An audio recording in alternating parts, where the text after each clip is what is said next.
If you live in a country where being anti-fascist is considered offensive, you might be living in a fascist country.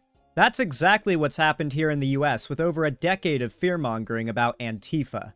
Now we see that there's a lot of people who take pride in being a fascist just to trigger the libs.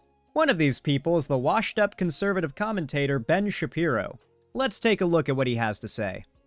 The shocking federal indictment exposing Minnesota's underground Antifa network. Ben Shapiro really is trying to grasp at straws now.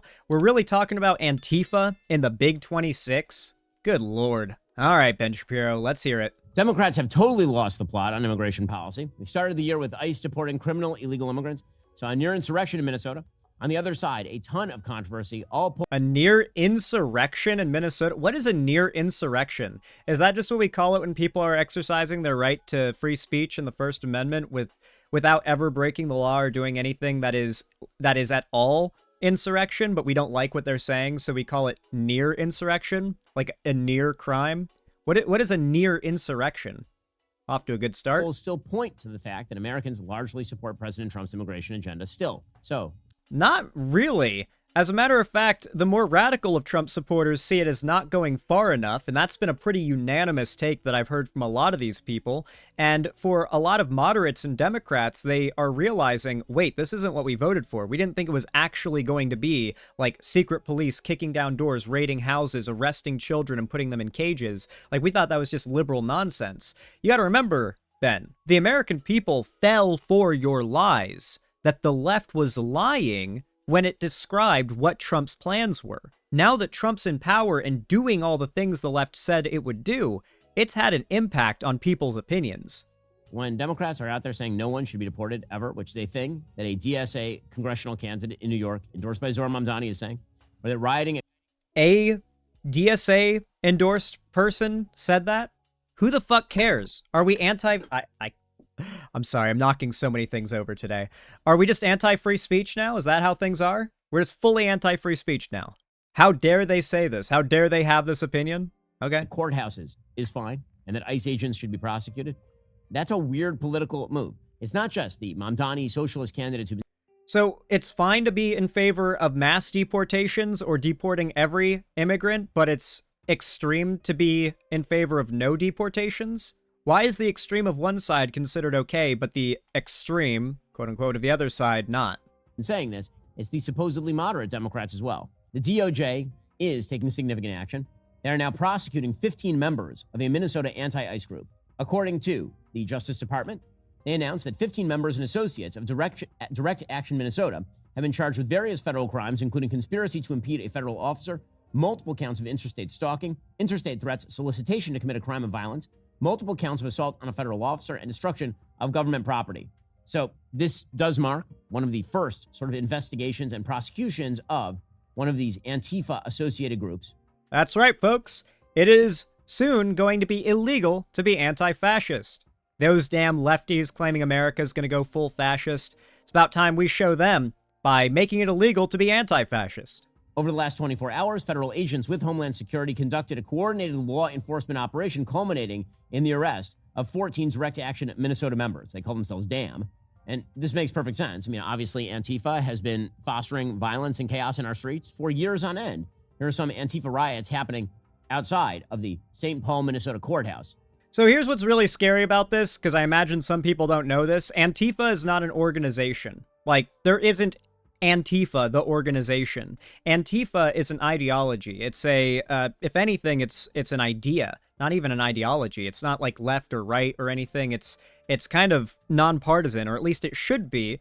The problem is that the right in America has embraced fascism so readily that the existence of an anti-fascist movement is a blatant threat to them. So propagandizing how evil it is necessary. And one of the core things you have to do when demonizing a group and wanting to be able to go after them legally is to be able to manufacture a organization to it that doesn't actually exist. Like, they can't just start going after people who identify as Antifa, anti-fascist, because that would just be thought crimes, right? So they have to pretend and lie and manufacture the perspective that Antifa is an organization that people have membership in, that being a member of Antifa is a crime, like being a member of Al-Qaeda or the Taliban or something, or ISIS, when in reality, it would be the same as just claiming that being Muslim is a sign that you're going to be a terrorist. It's like, okay, well, we're definitely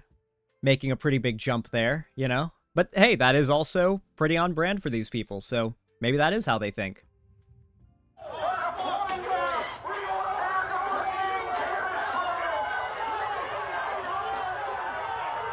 That is CS spray, by the way. Spray painting the doors and attacking ICE officers, and then being...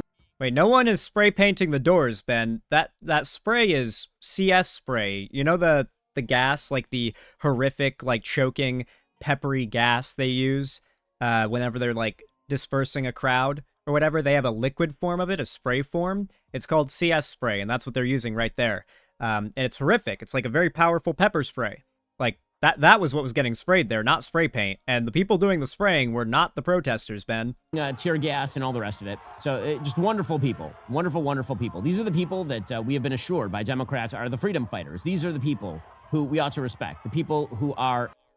Yes, there's jackbooted thugs that they are non-violent. Well, I mean, like, there's a little bit of roughhousing, but, like, are we really?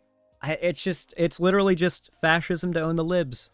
We got to be fascist because it makes the libs mad, guys. Going after courthouses because members of Antifa who act in violence against police officers are being arrested. Meanwhile, the Democratic Party increasingly in thrall to the Democratic Socialists of America. No, they're not. There is a massive amount of infighting in the Democrats right now.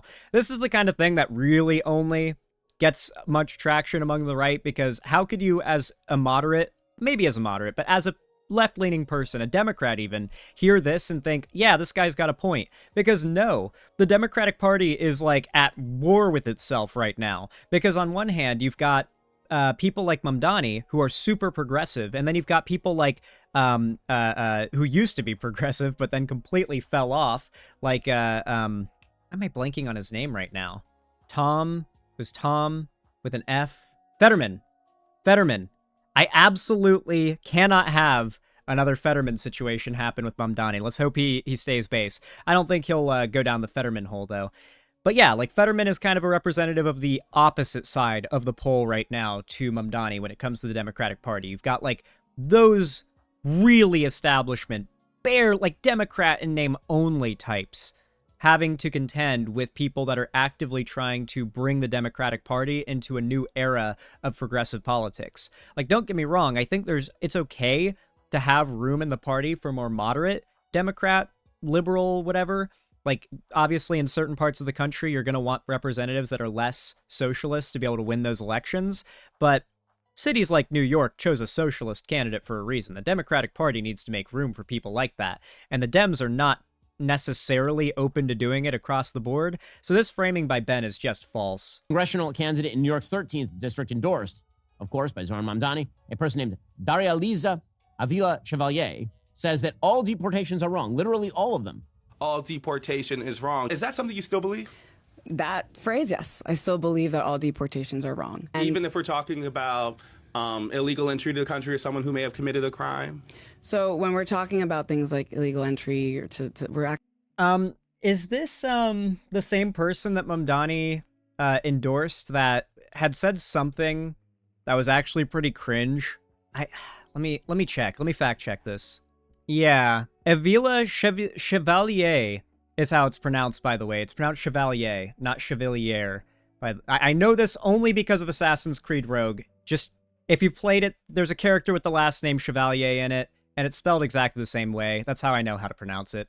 Avila Chevalier, an investigator at a public defender's office and doctoral student, emerged as one of the most prominent left-wing challengers in the country after Mamdani endorsed her bid to unseat Espalier, another French-ass name, who has represented the 13th district since 2017. Reports of her deleted social media posts, however, have drawn scrutiny, including CNN K-Files coverage of a deleted Twitter account that included thousands of posts of thousands of posts and reposts expressing support for abolishing police, prisons, and borders. That was fine.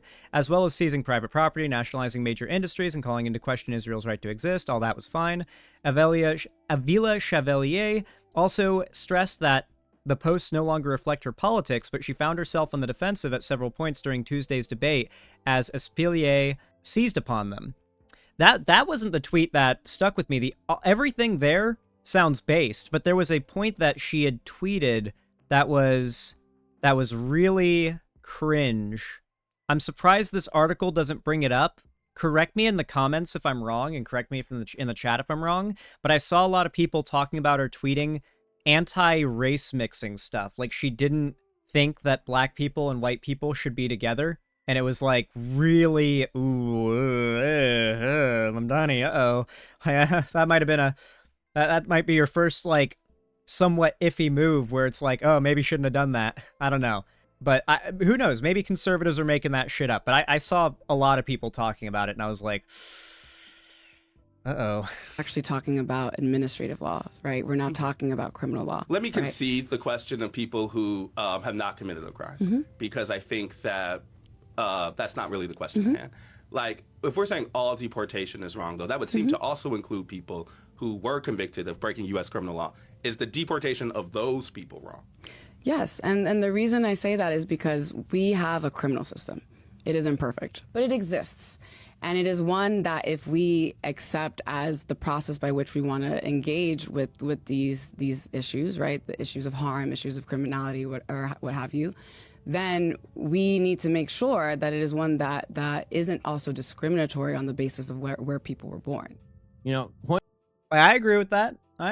Although I will say I do think that when it comes to illegal immigrants committing crime, I'm fine with them being deported, to be honest, considering the fact that having people in our prison systems is a massive, massive spend for U.S. tax dollars. And on top of that, the amount of people who immigrate here, even illegally, and actually commit crime is borderline negligible. This is why the conservative fearmongering has always been such a joke. Immigrants aren't coming here illegally and committing crime. That's like the best way to get caught and deported, is to come here illegally and then immediately get arrested for committing a crime, or get caught or risk getting caught committing a crime. They don't really do that.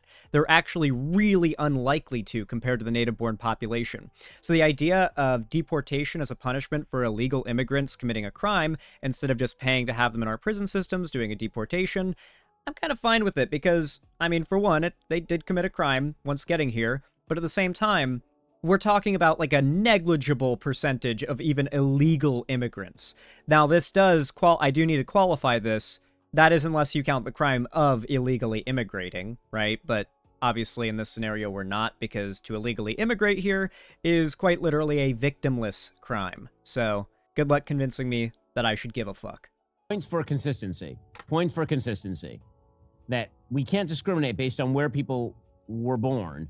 So that means we can never deport anyone, because if there's a right to free speech for an American citizen, that means that and if an American citizen were to be arrested for, say, murdering somebody and go to an American jail, why should we deport somebody who murdered an American citizen if they're from Venezuela or something? Admirable consistency in hatred of the country from these Democratic Socialists of America candidates. Amazing to me that Democrats continue to humor this nonsense, but they're not just humoring. Ben, you are the biggest dick suck for Israel on YouTube, and America has given, I believe it's $300 billion total to Israel in the last 50 years, 50, 60 years. It's a lot of fucking money, buddy. That's a whole fucking lot of money. So maybe we calm down about the whole the Democrats hate America and don't care about it thing, because you only give a fuck about Israel. They're bending in its direction. So Representative Seth Moulton from Massachusetts, again, I know Representative Moulton. He is, in my opinion, far more moderate than he likes to let off publicly sometimes. Here he was suggesting that ICE needs to be prosecuted.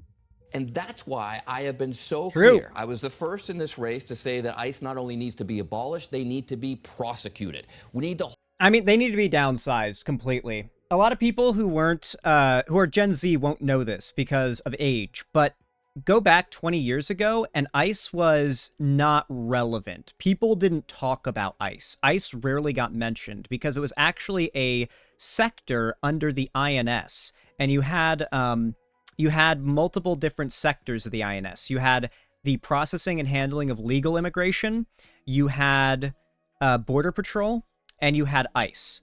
ICE is now its own like massive organization that's now the forefront, and like there is no INS anymore. It's just ICE. You've got Border Patrol and Customs and Border Patrol, and they just have like this immense amount of power now since the Patriot Act, and following the Bush era and how much our immigration system changed and how much Trump changed our immigration system.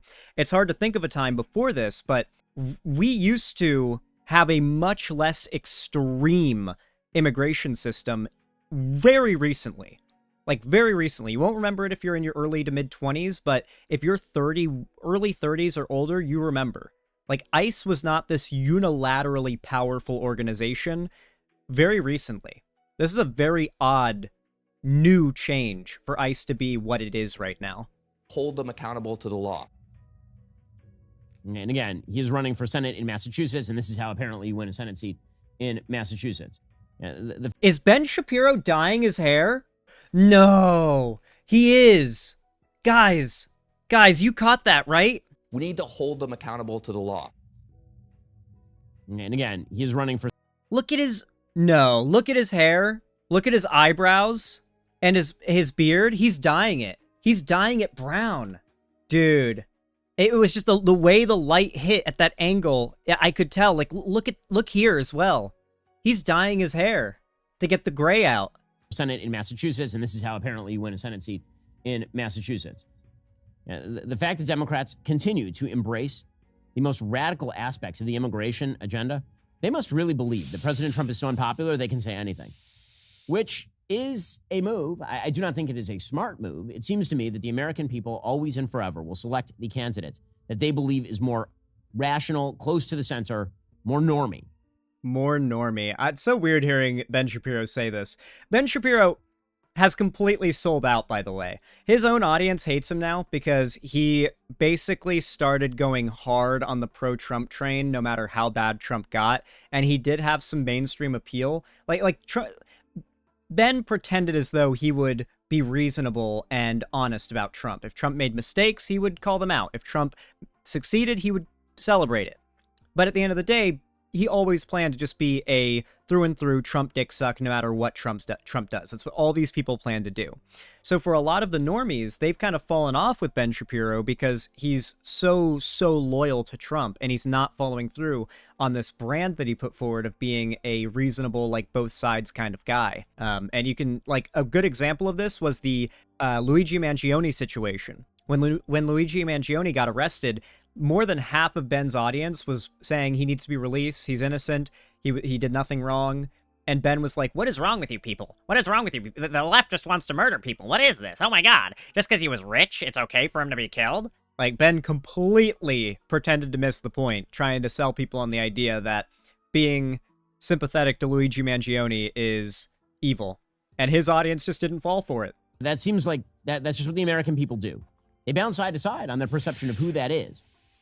But do they really believe that they need to elect people who take sides with those who say that no one ever should be deported, who defend rioters at courthouses and act in violence against ICE?